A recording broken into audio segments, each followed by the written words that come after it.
When the world plunged into war in 1939, millions of men prepared to fight with rifles, grenades, and bayonets. Among them stood one man who would fight without a weapon, a medic named Desmond Doss. His story would become one of the most extraordinary acts of heroism in the entire history of World War II. Without firing a single shot, he would save the lives of more than 75 men under relentless fire, and he would do it while remaining true to his deepest conviction, that killing was wrong. Desmond Doss was born on February 7, 1919 in Lynchburg, Virginia. He grew up during the Great Depression in a working-class family. His father, William Doss, was a World War I veteran who suffered from trauma and alcoholism. His mother, Bertha, was a devout Seventh-day Adventist, a faith that would shape Desmond's moral code for life. From an early age, Doss learned that human life was sacred. A framed image of the Ten Commandments hung on the wall of their home. One commandment, "Thou shalt not kill," burned into his mind. His belief was tested when, as a child, he saw his father threaten his mother with a gun during an argument. Desmond grabbed the weapon and pointed it away. The memory haunted him. From that day on, he vowed never to touch a gun again. That promise would define his path when war eventually came. During his youth, Doss worked in a shipyard in Newport News, Virginia. The attack on Pearl Harbor in December 1941 shocked the entire nation. America was now at war. Like millions of others, Doss wanted to serve. But for him, service meant saving lives, not taking them. His religious faith and personal conviction made him a conscientious objector, someone who refused to bear arms. Yet he refused to avoid duty. He enlisted as a medic in the U.S. Army, determined to serve his country without violating his beliefs. When he joined the Army in April 1942, he entered a world that did not understand him. The military system had little tolerance for men who refused to carry weapons. Doss was assigned to the 77th Infantry Division, trained at Fort Jackson, South Carolina. From the beginning, he faced hostility. Fellow soldiers mocked him. They called him a coward, a traitor, and a religious fanatic. Some threw boots at him while he prayed.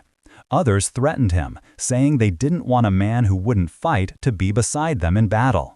In an army forged on obedience and combat, Doss seemed out of place. His commanding officers tried to expel him. They declared him mentally unfit and attempted to court-martial him for refusing to carry a rifle. But Doss stood firm. He explained that while he would not take life, he was fully willing to risk his own to save others. After months of hearings and resistance, the Army finally allowed him to serve as a medic, unarmed. Training as a medic was intense. Doss studied anatomy, first aid, and battlefield medicine. He practiced under live fire drills, crawling through mud with simulated casualties. The soldiers slowly began to see that his courage was not weakness. While others hesitated under fire during training, Doss moved forward, tending to the wounded even when blank rounds snapped overhead. His quiet determination began to earn a measure of respect. After training, Doss's unit was sent to the Pacific Theater, a brutal series of island battles against the Imperial Japanese Army. In 1944, the 77th Division landed on Guam, then Leyte in the Philippines. These islands were heavily fortified, and the fighting was fierce. The Japanese soldiers often fought to the death, refusing to surrender. Doss worked tirelessly, treating wounds, carrying injured men to safety, and staying awake for days at a time. He earned 2 Bronze Stars for bravery during these campaigns. But his greatest test was still ahead, on the island of Okinawa.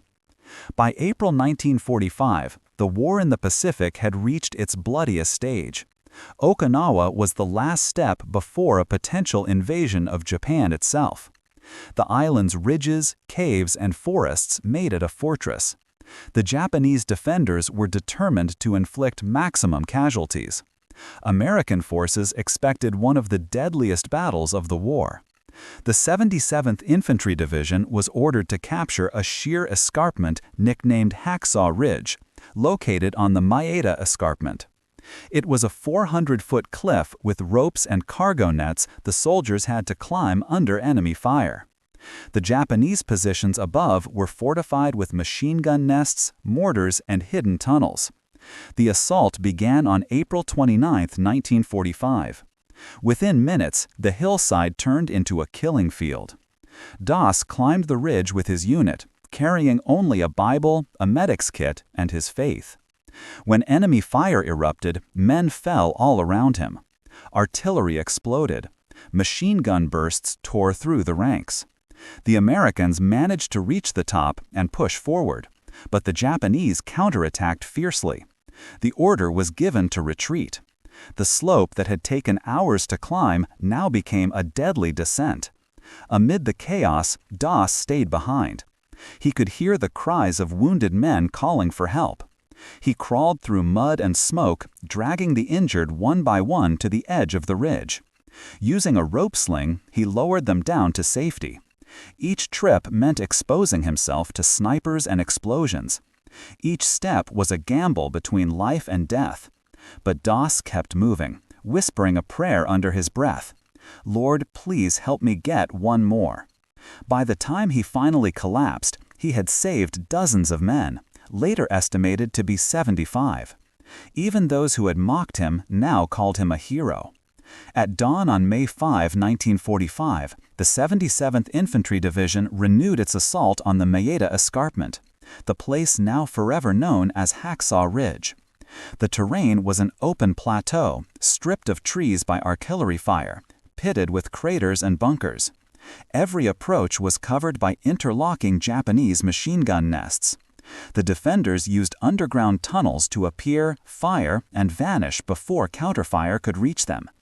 In this deadly maze, Desmond Doss carried no weapon, only bandages, morphine syrettes, plasma bottles, and his unshakable faith. When the attack began, U.S. forces faced immediate disaster. Shells exploded across the ridge, scattering debris and shrapnel. Men fell within seconds of leaving cover.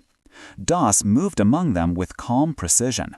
He crawled through shell holes, dragging the wounded to shallow depressions, applying tourniquets to staunch bleeding and giving plasma under enemy fire. He seemed immune to fear.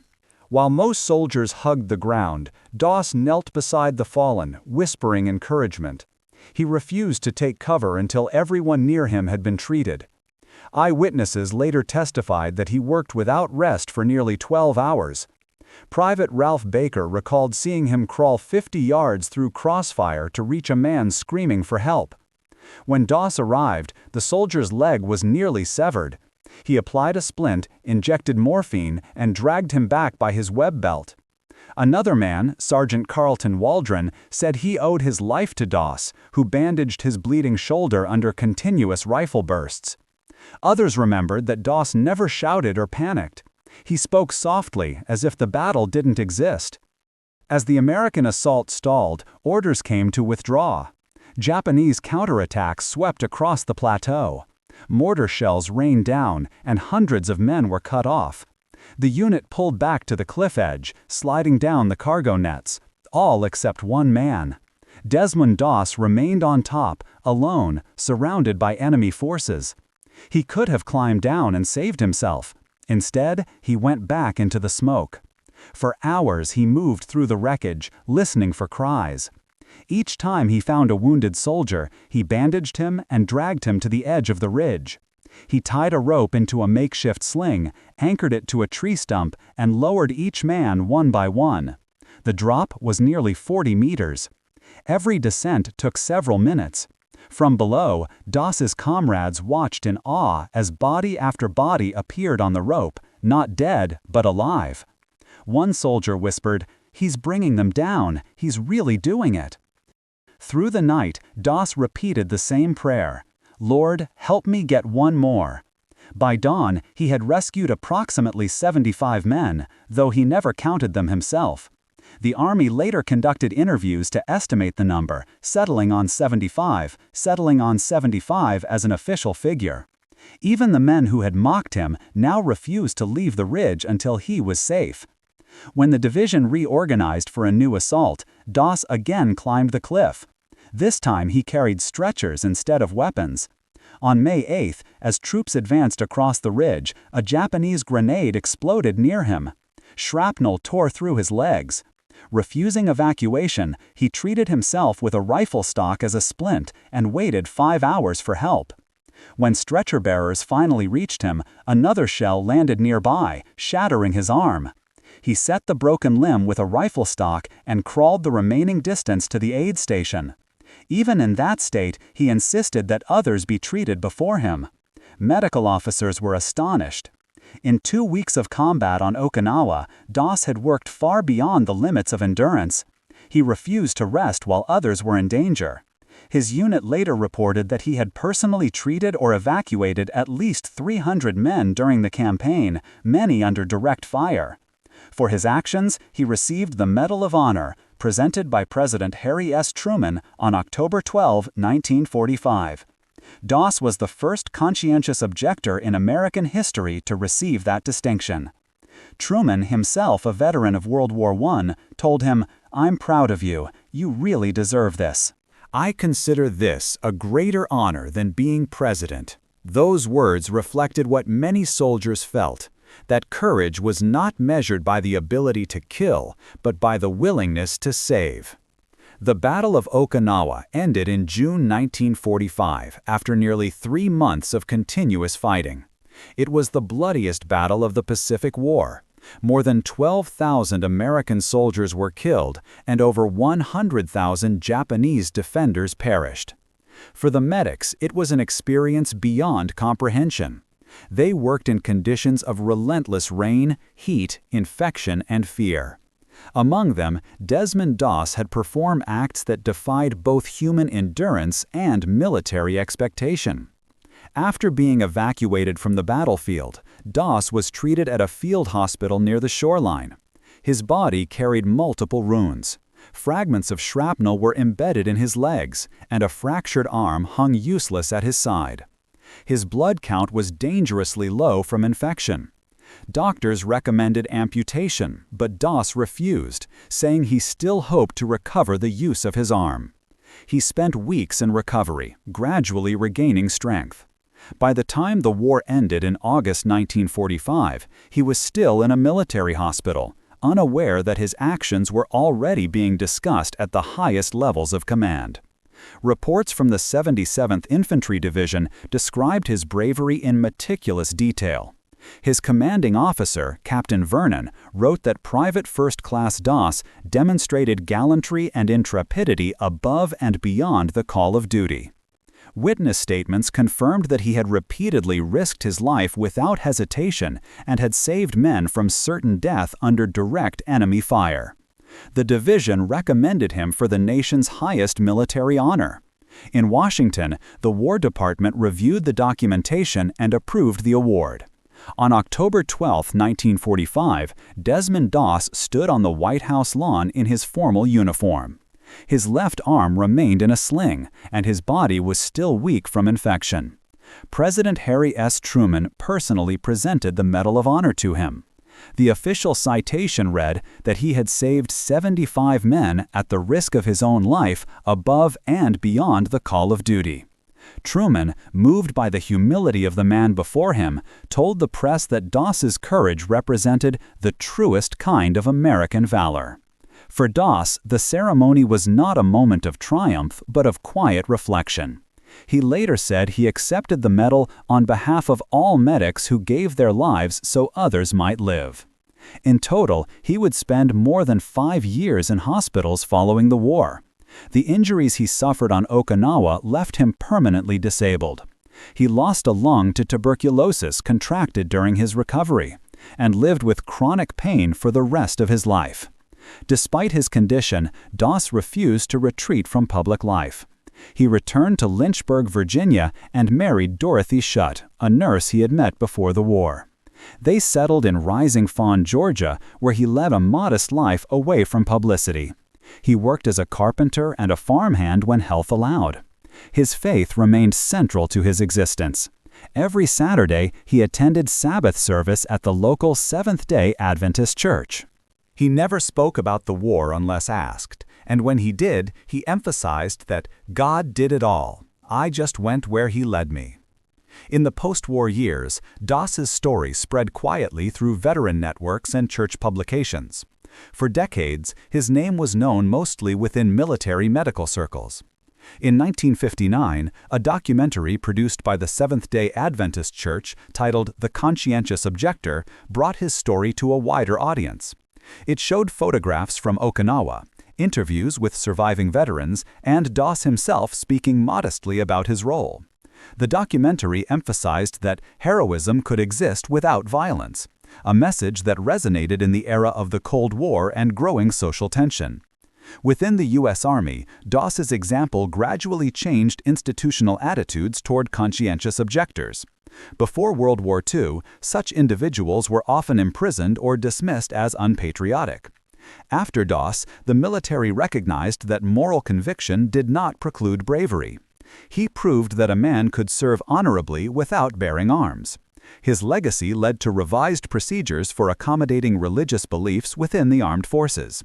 In the 1960s and 1970s, veterans who had served with Doss began to give public lectures recounting his actions.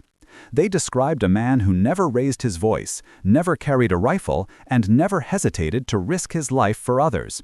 Many testified that he had changed their understanding of courage. One officer remarked, "We all carried weapons. He carried faith. And in the end, his faith saved more men than any gun on that ridge." By the late 20th century, Doss's story had entered American military folklore. He was invited to attend reunions, parades, and memorial events, though he always avoided the spotlight. When asked why he did what he did, he simply said, "Because they were my men, and I couldn't let them die." His humility became as famous as his bravery. In the years that followed the Second World War, Desmond Doss became one of the least-known recipients of the Medal of Honor. Unlike many celebrated veterans, he avoided interviews, declined public appearances, and rarely discussed his wartime experiences. His humility was absolute. Those who met him often noted that he seemed uncomfortable when praised. He never referred to himself as a hero. The real heroes, he said, were the ones who didn't come back. He and his wife, Dorothy, built a quiet life in the foothills of Georgia. They lived in a small house surrounded by fields and forest where Doss spent his days growing vegetables and repairing tools. His war injuries made even simple tasks painful. The shrapnel fragments in his legs could never be fully removed, and his left arm had limited movement. In 1951, he was diagnosed with tuberculosis, a disease that would destroy one of his lungs and several ribs. The condition forced him to spend more than 5 years in veterans' hospitals. Despite these hardships, he remained cheerful and polite to everyone who visited him. During this time, the U.S. Army continued to recognize his contribution. In 1951, he was invited to address groups of medical trainees, though he always emphasized that he was only one among medics who had shown courage. The respect he earned within the medical corps grew steadily. His example became part of military ethics training materials, particularly those focused on field medicine and non-combatant service. By the 1960s, several military chaplains referred to him in lectures as the man who proved conscience has a place on the battlefield. His faith remained central to his identity. As a devout Seventh-day Adventist, he continued to observe the Sabbath, abstain from meat, and refuse to bear arms even in civilian life.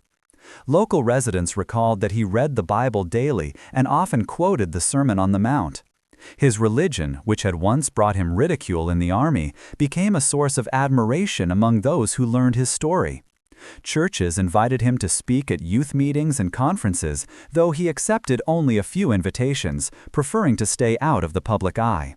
For decades, his story was known only in limited circles.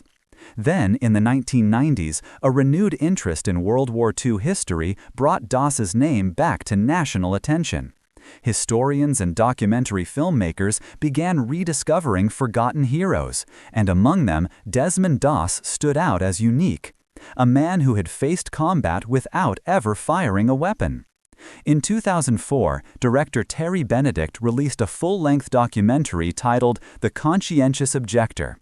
It presented detailed interviews with surviving members of Doss's unit, archival footage, and photographs from Okinawa. The film revealed the extraordinary depth of his courage and the sincerity of his convictions. By that time, Doss was already in his 80s. He lived a quiet life in Piedmont, Alabama after the death of his first wife, Dorothy, in 1991.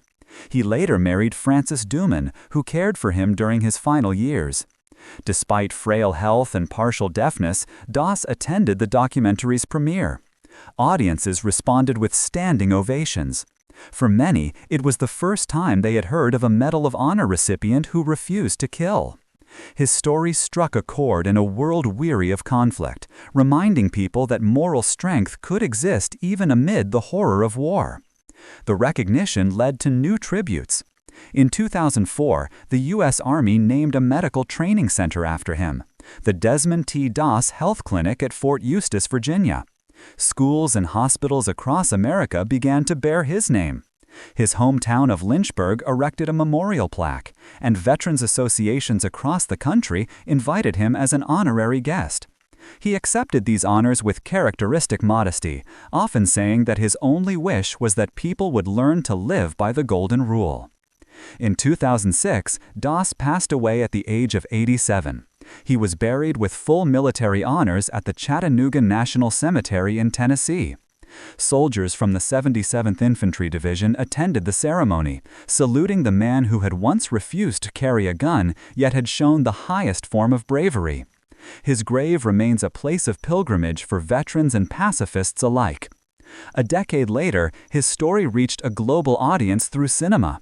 In 2016, director Mel Gibson released the film Hacksaw Ridge, starring Andrew Garfield as Desmond Doss. The film was based closely on the historical record, drawing from military archives and interviews with surviving witnesses. It depicted Doss's early life, his religious conviction, the persecution he endured during training, and the harrowing rescue operation on Okinawa. The film's battle sequences were brutally realistic, yet its message was one of faith and compassion. Hacksaw Ridge premiered at the Venice Film Festival and received a standing ovation lasting nearly 10 minutes. It went on to win 2 Academy Awards and was nominated for Best Picture. Critics praised its balance between realism and moral strength, noting that it portrayed faith not as fanaticism but as unshakable principle.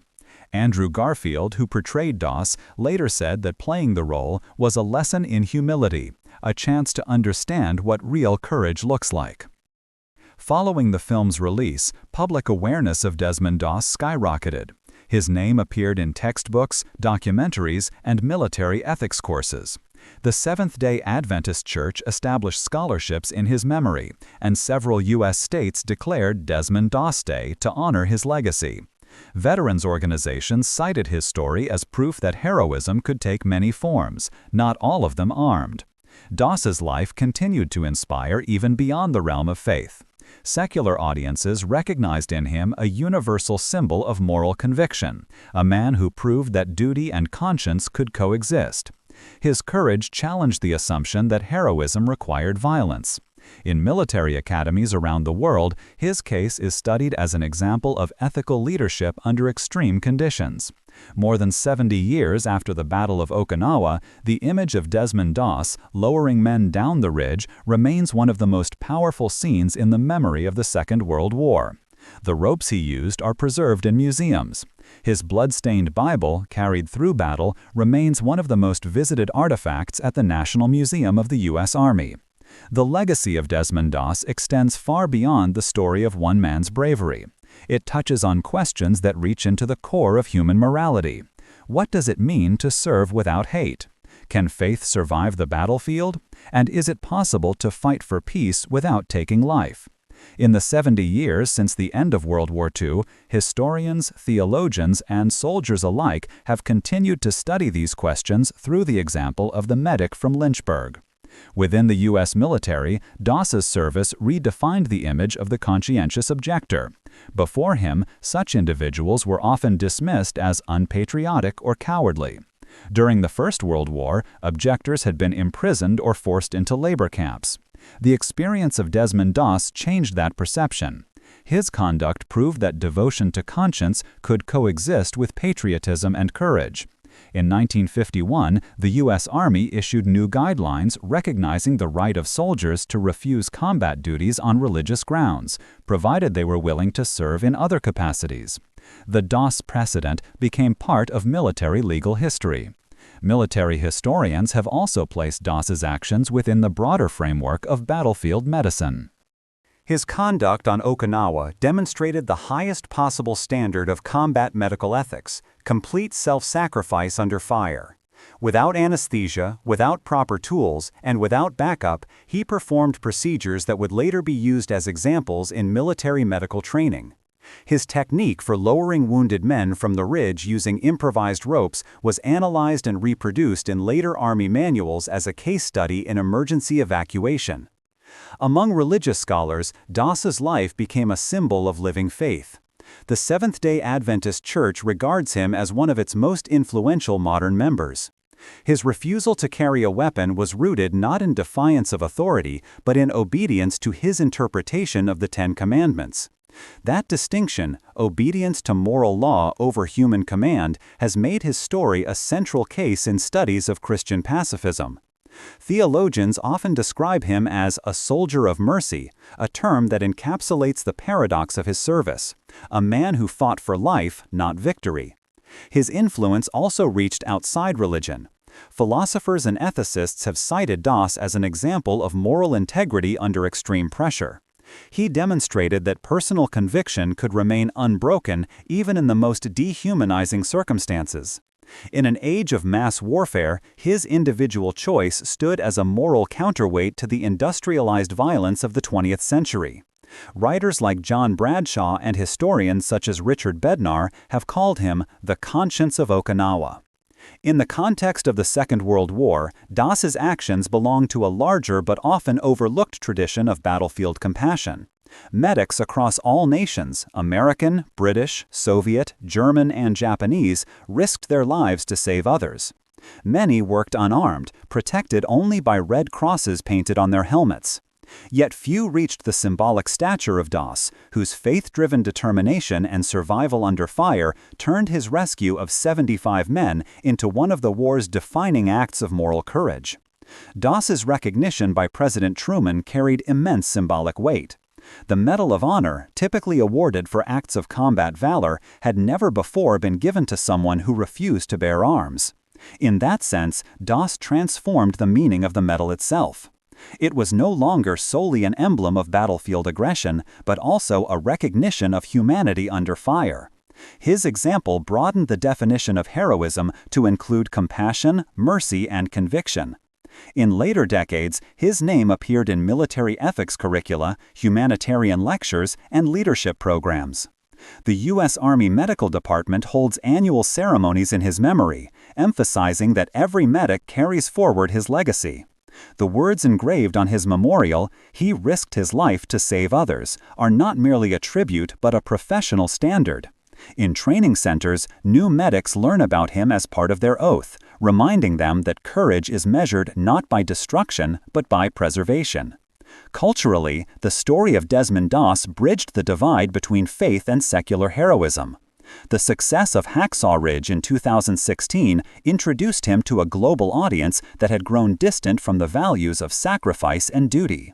Viewers across nations, veterans, students, pacifists, and believers saw in him a reminder that conviction and compassion could coexist even in the darkest times.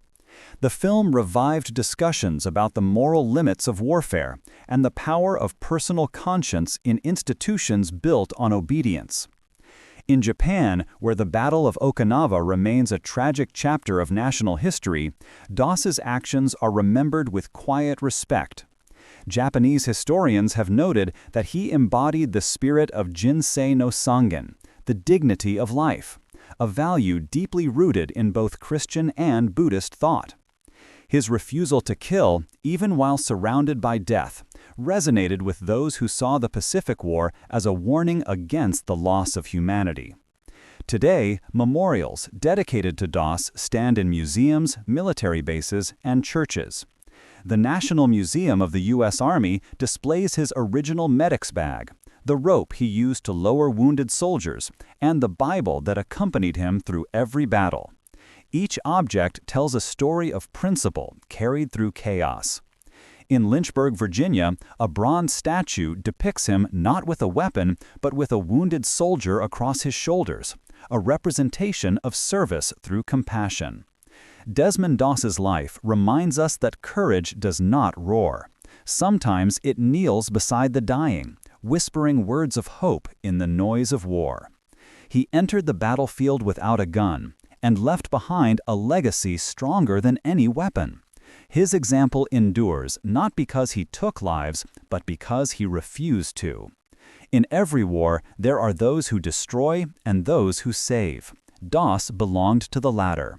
His story stands as a testament to the possibility of faith amid violence, of duty guided by conscience, and of humanity preserved in the heart of war.